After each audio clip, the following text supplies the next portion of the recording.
신약성경 요한복음 12장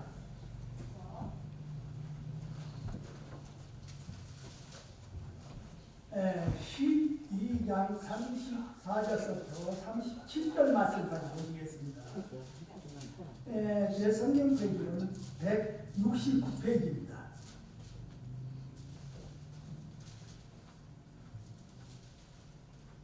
예, 34절부터 37절까지 보는데 저와 우리 성모님들과 함께 읽어가시도록 하시겠습니다.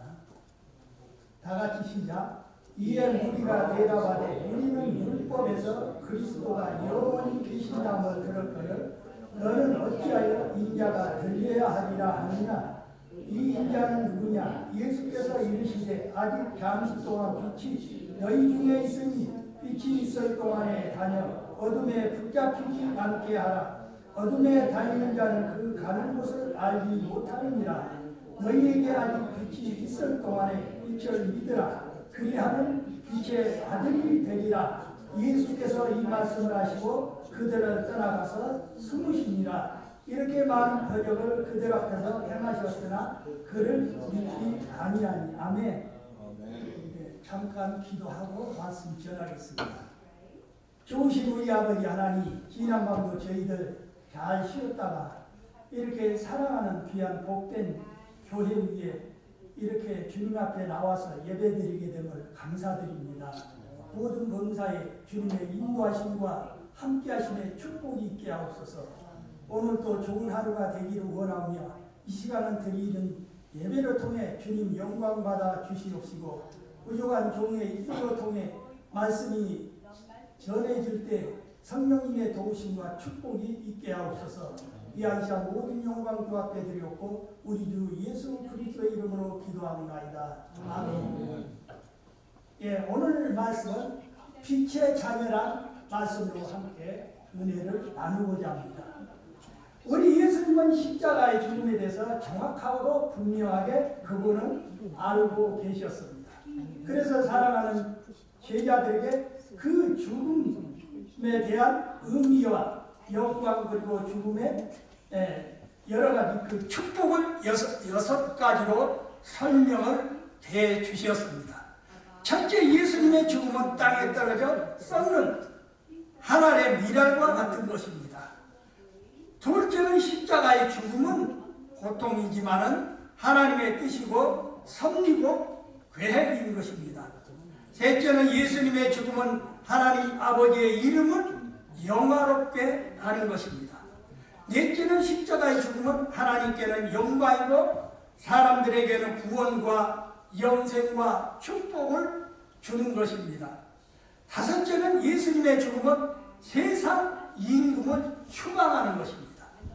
여섯째는 그 예수님이 십자가에서 죽으신 것은 모든 인간을 주님 앞으로 이끄는 사건인 것입니다. 예수님은 십자가의 죽음의 의미를 설명을 하셨지만 많은 사람들이 메시아가 왜 십자가를 져야 하는지 계속 질문을 하고 있는 것입니다. 34절의 말씀입니다. 이에 무리가 대답하되 우리는 율법에서 그리스도가 영원히 계신다함을 들었거늘 너는 어찌하여 인자가 들려야 하리라 하느냐. 이 인자는 누구냐? 율법은 사람들에게 메시아는 영원히 존재하시는 분이라고 했습니다. 이 구약에서 메시아라는 단어를 썼지만 신약에서는 헬라어로 크리스토스라는 단어를 썼습니다. 메시아는 그리스도와 같은 말인 것입니다. 34절 말씀에서 사람들은 율법에서 그리스도가 영원히 계신다고 들었거늘 너는 어찌하여 인자가 들려야 하리라 하느냐. 이 인자는 누구냐? 라고 다시 질문을 한 것입니다. 구약에서 메시아는 고통과 슬픔과 절망, 좌절 등 인간의 모든 문제를 해결하시고 전쟁, 패배, 죽음, 포로 등을 종식시키기 위해서 오시는 분이라고 이들은 믿고 있었던 것입니다. 마치 우리 우리 한국이 일제시대 때 해방과 독립을 그렇게 기다렸던 것처럼 로마에게 점령을 당한 이스라엘의 민족은 메시아를 기다리고 목말라 했고, 또 메시아는 그들의 희망이자 전부였던 것입니다. 그 메시아가 자신의 죽음에 대해서 말하고 있는 것입니다. 그러자 사람들은 메시아에게 너는 스스로 인자라고 말하는데 도대체 인자가 무엇이냐? 라고 묻는 것이었습니다. 인자는 문자 그대로 사람 인자 아들 자자인 것입니다. 즉 사람의 아들이라는 뜻인 것입니다. 예수님은 인자라는 단어를 매우 독특하게 사용을 하시고 있는 것입니다. 인자라는 말은 사복음서에서 69번 나오고 요한복음에서는 12번을 사용하실 정도로 특별한 개념을 가지고 있습니다. 이스라엘 백성들은 구약 성경으로 인자라는 말을 그들은 알고 있었기 때문에 그 말을 알아들을 수 있었지만 우리에게는 해석을 필요로 하고 있습니다. 우리는 누구나 다 사람의 아들입니다. 그런데 왜 인자라고 표현을 했을까요? 이유는 아주 간단합니다. 인자라고 말하는 자가 정말로 사람의 아들이라면 특별히 자신을 가리켜서 인자라고 말할 필요가 없는 것이지요. 그러나 인자라고 말하는 사람이 사람의 아들이면서 동시에 사람 이상의 존재, 하나님의 아들, 영존하시는 분이심을 나타낼 때 예수님은 인자라고 표현을 하셨습니다. 이 인자라는 말은 사람의 아들과 신의 아들이라는 두 가지 개념을 포함하고 있는 것입니다. 그것은 매우 독특한 개념인 것입니다. 다니엘서 7장 13절과 14절에 이러한 말씀이 있습니다.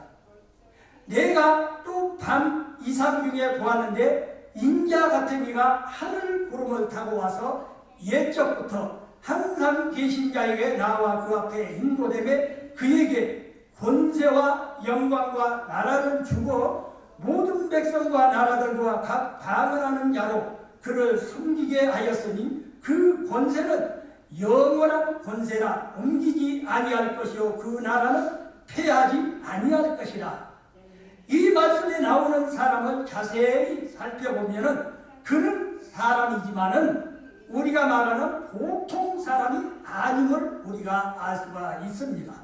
하늘 위에 계신 분, 영원하신 분, 하나님의 아들 참 메시아라는 의미가 이 인자라는 말에 모두 포함되어 있는 것입니다. 예수님은 사람들에게 인자에 대한 질문을 받고서 인자의 특성에 대한 상징적인 단어로 간결하고도 분명하게 설명하십니다. 바로 빛인 것입니다. 이것은 예수님의 마지막 공적 설교인 것입니다. 요한복음 13장에서부터 17장 거기에 대한 말씀은 예수님이 제자들에게 사적으로 설교하신 내용들입니다. 그러나 인자의 특성에 대한 말씀은 예수님께서 마지막 공적 설교이어 3년 동안 자신에 대해서 하신 말씀의 결론 부분에 해당하는 것입니다. 12장 35절과 36절은 예수님의 이 공생의 마감을 의미하는 짧은 말씀인 것입니다. 예수께서 가라사대 아직 잠시 동안 빛이 너희 중에 있으니 빛이 있을 동안에 다녀 어둠에 붙잡히지 않게 하라. 어둠에 다니는 자는 그 가는 바를 알지 못하느니라. 너희에게 아직 빛이 있을 동안에 빛을 믿으라. 그리하면 빛의 아들이 되리라. 예수께서 이 말씀을 하시고 저희를 떠나가서 숨으시니라. 요한복음 8장 12절에서 예수님은 자신을 세상의 빛이라고 말씀을 하셨습니다. 여기서 우리는 이 빛이라는 말에 대해 오해하기가 쉽습니다. 땅에 떨어져 썩는 아날의 미랄이 예수님을 가리키고 있듯이 빛은 바로 예수님을 가리키는 상징적인 단어인 것입니다. 이 보통 빛에 대해서 보통 이 단어를 쓸 때 영어로 light라고 하고 있는데 35절과 36절에서 빛은 정관사를 그치고 있는 것입니다. 다시 말해서 보통 일반적인 빛이 아닌 바로 그 빛이라는 뜻인 것입니다. 우리가 보는 하늘에 떠있는 태양이나 우리를 비춰주는 전기불, 촛불처럼 어둠을 밝혀주는 빛이 아니라 바로 그 빛이신 예수님을 뜻하는 것입니다. 35절과 36절에 빛이라는 단어가 5번 나오는데 4번은 정관사가 붙고 마지막으로 나오는 빛에는 정관사가 붙지 않는 것입니다. 이것은 매우 중요한 의미가 담긴 표현인 것입니다. 정관사가 있는 빛은 예수 그리스도를 말씀하고 있는 것입니다.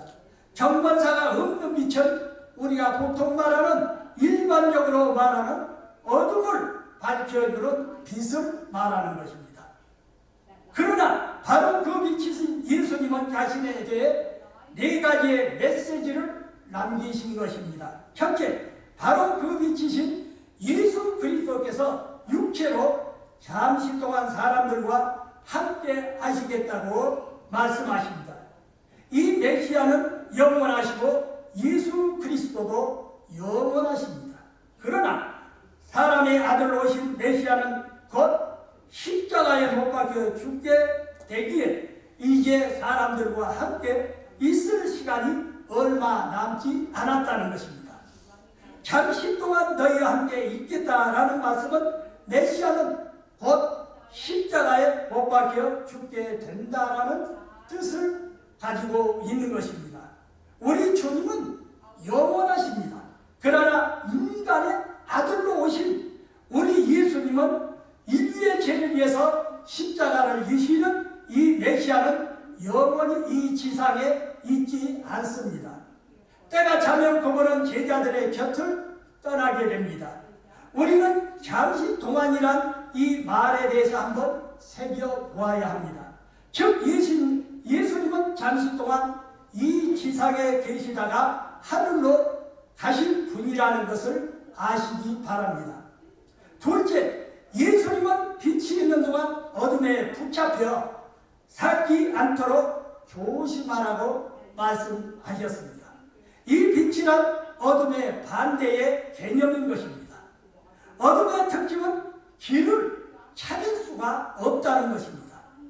길은 이 빛이 있을 때 찾을 수가 있는 것입니다. 어둠이 쫙 깔린 세상에서 길을 찾을 수가 없는 것입니다. 사람들은 길을 찾지 못하면 곧 절망하고 마는 것입니다. 희망을 잃어버린 채 두려움에 휩싸이게 된다는 것입니다. 그러면 불안하고 우울해지면서 나중에 병까지 들게 됩니다. 인간은 희망을 잃어버리면 빨리 죽음을 맞이하게 됩니다. 희망을 가질 때 질병도 이기고 위기와 절망도 이길 수가 있는 것입니다. 그러나 희망을 잃으면 모든 것이 다 꺾이고 마는 것입니다. 여러분들 깜깜한 밤길을 걸어보신 적이 있으십니까? 실같이 어둠 밤에 다녀보신 적이 있으십니까? 어딘지도 모른 채 불안함을 느껴보신 적이 있으십니까? 그런 경험이 있다면 얼마나 두려워했던 그때를 잊을 수가 없는 것입니다. 이것이 곧 어둠인 것입니다. 지금까지 우리는 어둠에 너무나 익숙하게 살아왔습니다. 그래서 진정한 어둠이 무엇인지조차도 모르고 살아왔다는 것입니다. 칠흑 같은 현실이 어둠이라는 이 사실은 빛을 바라볼 때에 알게 되는 것입니다. 예수님은 너희는 어둠에 있고 그 어둠에 익숙하게 살아왔다. 하지만은 이제 빛이 있으니 그 빛이 있은 동안 어둠에 사로잡혀 않도록 조심하라고 말씀을 하십니다. 셋째는 예수님이 빛이 있는 동안 그 빛을 믿으라고 말씀하십니다. 어둠을 몰아내는 유일한 방법은 빛을 찾는 것이고 빛을 믿는 것이요 그 빛을 소유하는 것입니다.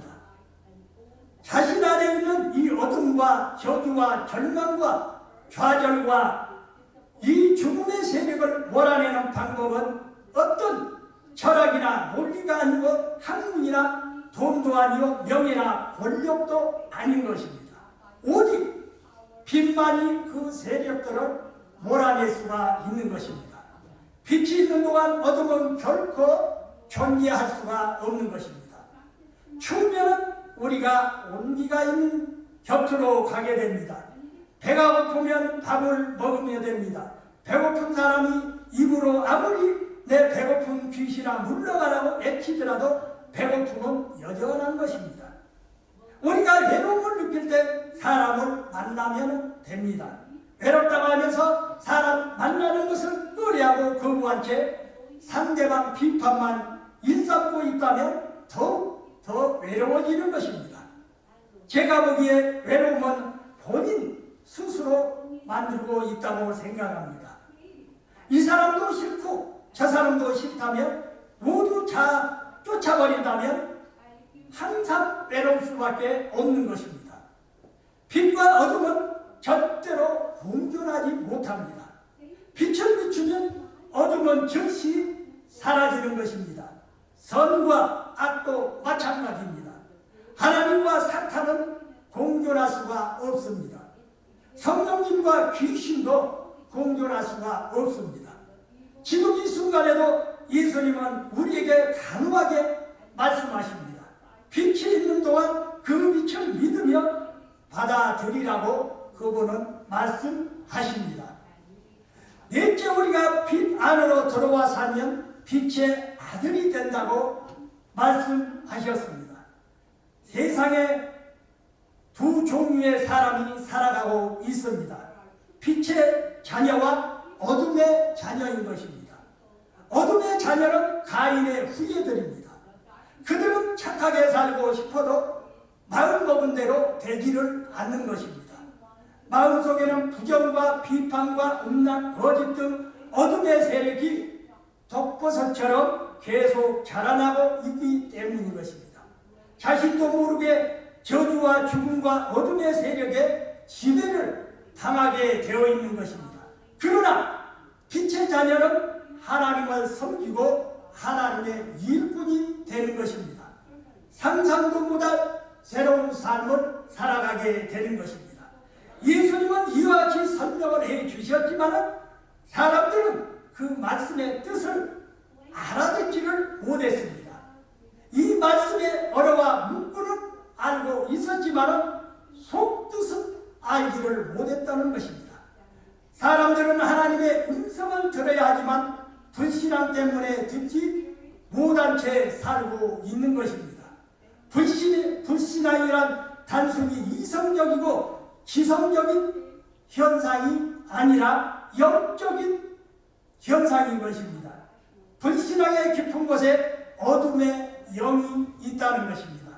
기적이나 표적을 보게 되더라도 그 사람 마음속에는 나는 그래도 안 믿어 라고 말하는 것입니다. 이것이 바로 불신앙인 것입니다. 불신앙의 깊은 곳에 오만과 교만이 있는 것입니다. 이성과 논리와 합리성을 뛰어넘는 교만이 바로 불신앙이라는 것입니다. 그렇기 때문에 논리에 맞지 않고 사리에 맞지 않는다고 해서 믿지 않는 것도 아닙니다. 그 배후에 어둠의 영이 있기 때문에 믿지를 않는 것입니다. 믿지 않는 이유에 대해 비합리적이다, 비논리적이다, 비상식적이다 라고 말하는 것은 자기의 방어를 위한 변명에 불과한 것입니다. 영혼 깊은 곳에 하나님을 거부하는 불신앙의 영이 있기 때문에 믿지를 못하는 것입니다. 37절의 말씀입니다. 이렇게 많은 표적을 저희 앞에서 행하셨으나 저를 믿지 아니하니 36절 하반절에 예수께서 이 말씀을 하시고 저희를 떠나가서 숨으시니라 라고 이렇게 기록하고 있습니다. 이것으로서 예수님은 더 이상 사람들에게 모습을 드러내지 않으셨습니다. 예수님의 공적 활동이 이제 모두 끝이 난 것입니다. 그 예수님을 사랑하는 제자들과 함께 다락방에 오시는 것입니다. 이것은 공적 활동이 아니라 12 제자들만 불러놓고 개인적으로 이제 말씀하시는 것입니다. 거기 우리 마음에 불신앙이 있다면 그 어둠의 영이 깨어지는 축복이 있기를 축원합니다. 불신앙은 이성이나 지성의 문제가 아니라 마음 깊은 곳에 뿌리를 내린 오만과 교만과 거짓들에 대한 문제인 것입니다. 이를 성령의 칼로 도려내고 성령의 불길로 태워버려야 합니다. 이제 우리는 사탄의 종이 아니라 하나님의 자녀인 것입니다. 참 빛이신 예수 그리스도를 믿고 받아들인 빛의 아들들이고 세상을 밝히는 축복의 자녀들인 것입니다. 따라서 세상 모든 사람들에게 이 빛을 비출 수 있는 하나님의 성도의 삶이 되시기를 주의 이름으로 축원드립니다. 예, 기도드리겠습니다. 이 세상에는 어둠의 자녀들과 빛의 자녀들이 살아가고 있다는 것을 오늘 이 말씀을 통해 우리에게 말씀하신 예수님의 진리에 대해서 다시 한번 깨닫게 하심을 감사드립니다. 우리는 하나님의 자녀요 빛의 자녀로서의 우리의 삶이 어떤 삶이 되어야 하는지 하나님의 참된 진리 가운데 살아가는 복된 삶이 되기를 간절히 소원하면서 이 모든 말씀 우리 주 예수 그리스도의 이름으로 기도합니다. 아멘.